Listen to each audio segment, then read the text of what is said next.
On nous traite de putschistes. Nous ne sommes pas français, nous ne comprenons pas ce que ça veut dire.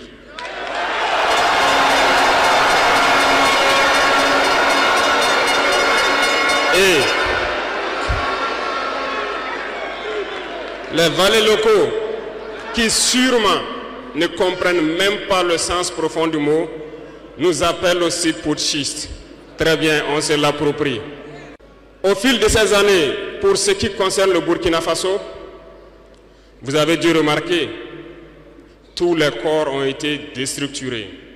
Plus d'entraînement, plus rien pour l'armée. Ils ont imposé dans tous nos états-majors, toutes nos écoles et toutes nos structures stratégiques ce qu'ils ont appelé des conseils militaires. Lorsque nous nous sommes révoltés le 30 septembre 2022, la première des choses était de chercher à savoir qui sont ces conseillers militaires et où ils étaient. Nous avons donc pu identifier que le mal est profond. Et la première des choses était de leur demander de quitter notre armée.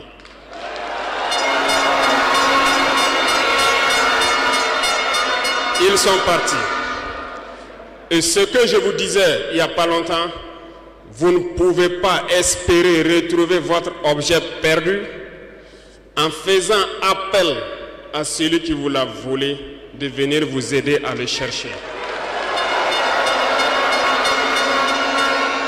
Lorsque nous avons déjà demandé aux conseillers de partir, nous avons senti des manifestations.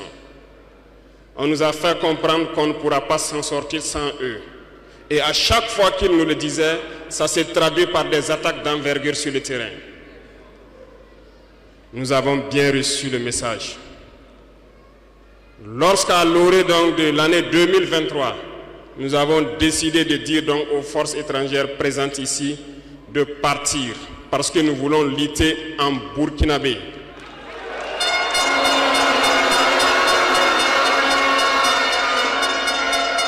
Ils ne l'ont pas sûrement apprécié.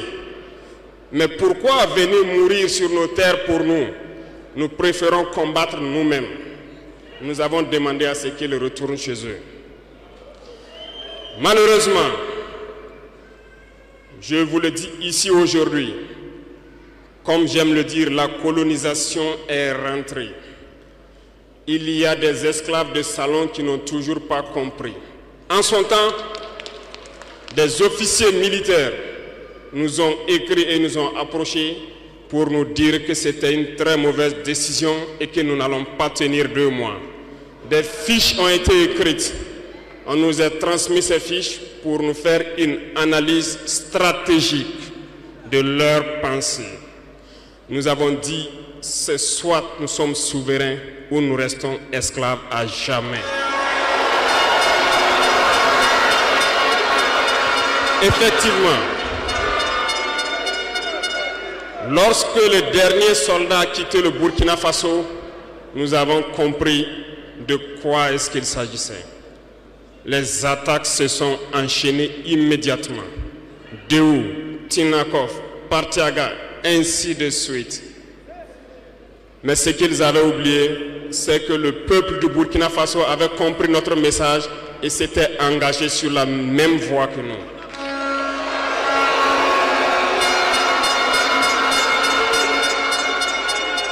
Nous nous sommes réorganisés rapidement et subitement, nous avons constaté que toutes les cellules dormantes terroristes se sont réveillées au Burkina Faso.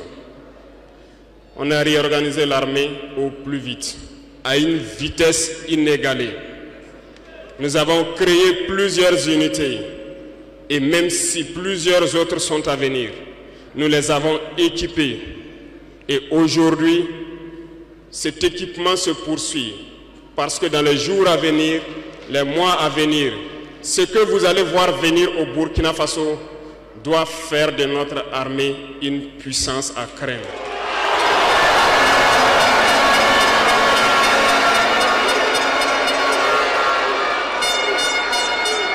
Nous n'allons pas lésiner sur les moyens. Nous avons compris que le combat qui est engagé contre l'impérialisme sera dur, très dur. mais seuls les durs vont passer et les Burkinabés sont des durs. Et nous allons passer. Nous avons mis en garde pendant plus d'1 an les valets locaux, les esclaves de salon, pour qu'ils ne trahissent pas leur patrie au profit de l'impérialisme. Certains ont compris, se sont rangés. D'autres n'ont pas compris, peut-être se croyant plus malins. Mais aujourd'hui, nous n'avons plus de sentiments sur ce volet.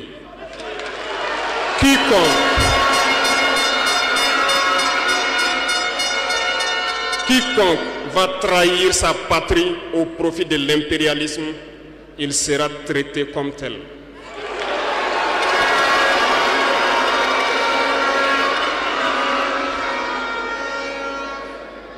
Revenant à notre fameuse CEDEAO, depuis que nous avons décidé de quitter la CEDEAO, les esclaves de salon ont été actionnés partout. Ils veulent faire peur au peuple. Ils veulent faire peur à tout le monde. Dieu merci. Dans un passé récent, il n'y avait qu'une poignée de gens qui avaient droit à la parole. Sur les plateaux télé, c'est ce qu'ils se disaient qui étaient donc prêts pour l'évangile. Aujourd'hui, avec les nouvelles technologies, qui ont bien sûr des avantages et des inconvénients, tout le monde a droit à la parole. Et je pense que les Wanyis sont les premiers à confirmer cela.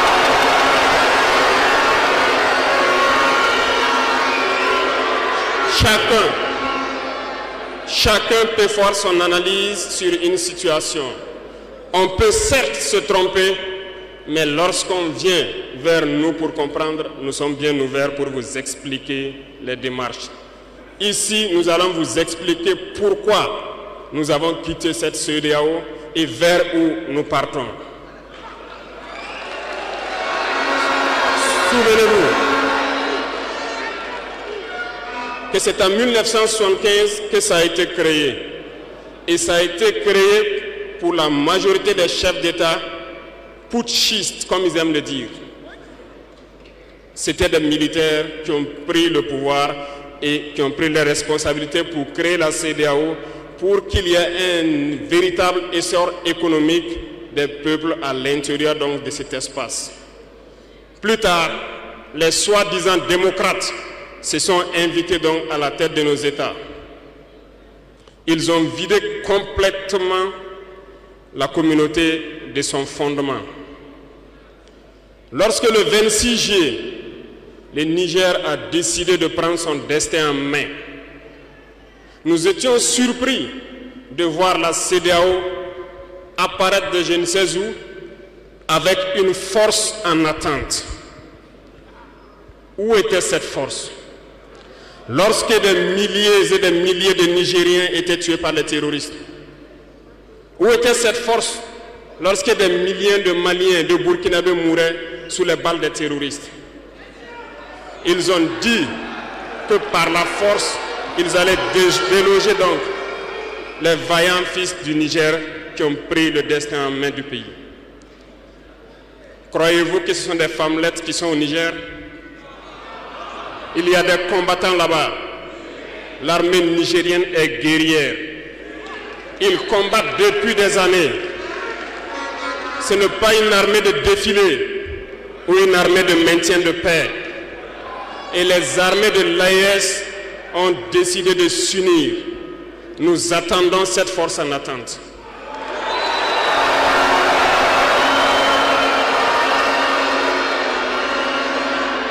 Il faut que ces soi-disant démocrates le comprennent.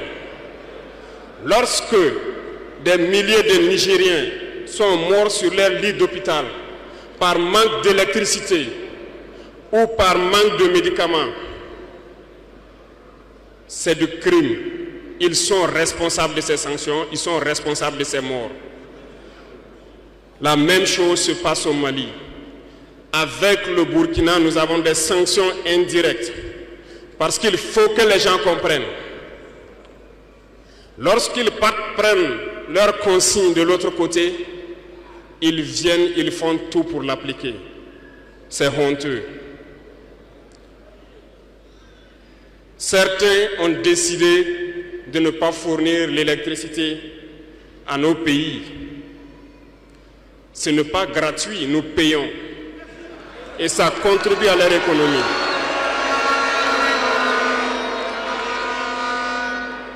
Ils ont essayé de faire souffrir le Mali. Et bien sûr, en faisant fi de tous les textes et de ne plus donner l'électricité au Mali, espérant que la population se révolte. Ça ne marche pas. Lorsque ça a duré, certains étaient obligés de faire payer leur propre peuple en augmentant le coût de l'électricité. Ça va encore augmenter.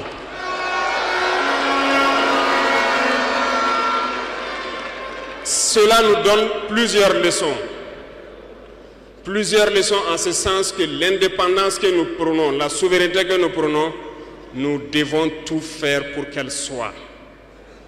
Ils nous ont donné de très belles leçons et nous avons très bien compris.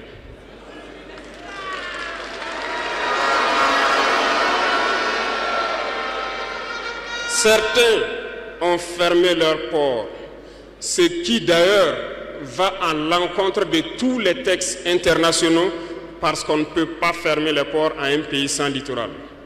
Ils l'ont fait, ils ont violé les textes. La communauté internationale n'a pipé mot. Personne n'a parlé dans la CEDEAO. Mais dans les ports, nous ne faisons pas transiter nos marchandises gratuitement. Nous payons.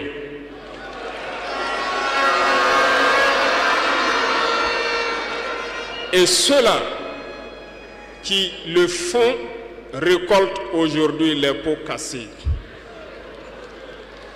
Et je pense que c'est une leçon pour eux aussi, qu'il ne faut toujours pas appliquer les consignes de leur maître.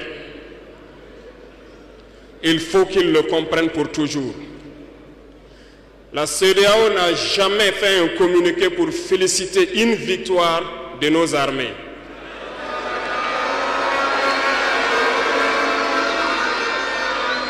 À peine, elle condamne du bout des lèvres et très rarement lorsqu'il y a des massacres. Où est cette CEDEAO des peuples? Bref, nous ne pouvons pas citer tout le mal qui a été fait à nos peuples, mais nous avons décidé en toute âme et conscience de nous retirer et de nous concentrer sur notre organisation commune qu'est l'AES.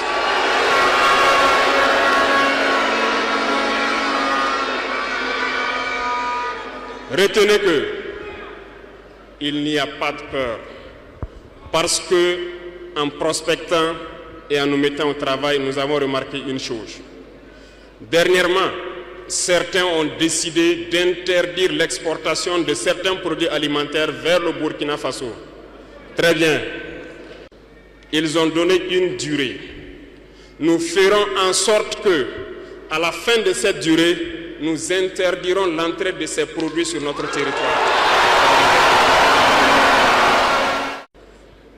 Thomas Sankara disait que l'esclave qui n'est pas capable d'assumer sa révolte ne mérite pas que l'on s'apitoie sur son sort. Cet esclave répondra seul de son malheur s'il se fait les illusions sur la condescendance suspecte d'un maître qui prétend l'affranchir. Seule la lutte libère. Et je m'en vais vous dire que si pour se libérer, un esclave se fait des illusions sur la providence d'une croyance que son maître lui a imposée pour le maintenir dans les ténèbres, il se fout le doigt dans l'œil. Il restera à jamais aveugle dans les ténèbres et ne verra jamais le jour.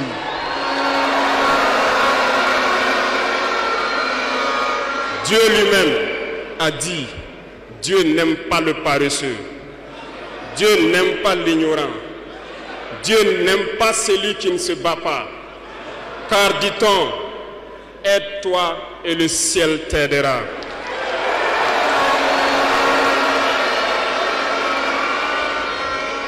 Et je ne passerai pas sous silence une partie du slogan donc des pionniers qui vivent aujourd'hui parmi nous. Oser lutter, savoir vaincre. Nous avons osé lutter dans l'AES et nous saurons vaincre. N'ayez aucune crainte. La veille citoyenne que vous avez engagée, c'est un message à toute l'Afrique. Et le Burkina Faso est solidaire et soutient tous les peuples d'Afrique qui souffrent le martyre. Mais nous voulons aussi dire qu'il est temps que les Africains arrêtent de s'apitoyer sur leur sort, de se morfondre, de se lamenter. Il faut lutter. Ça ne viendra pas du ciel tout seul. Il faut lutter d'abord et Dieu va vous aider. Et le Burkina Faso est prêt à aider tous les peuples qui vont mener cette lutte.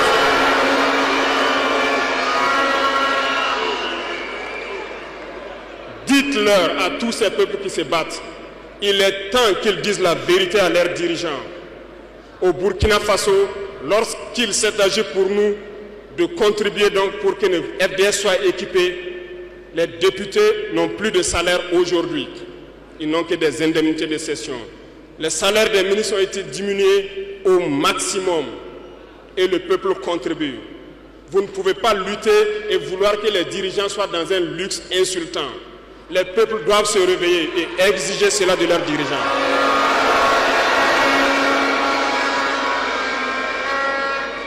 Et pour terminer,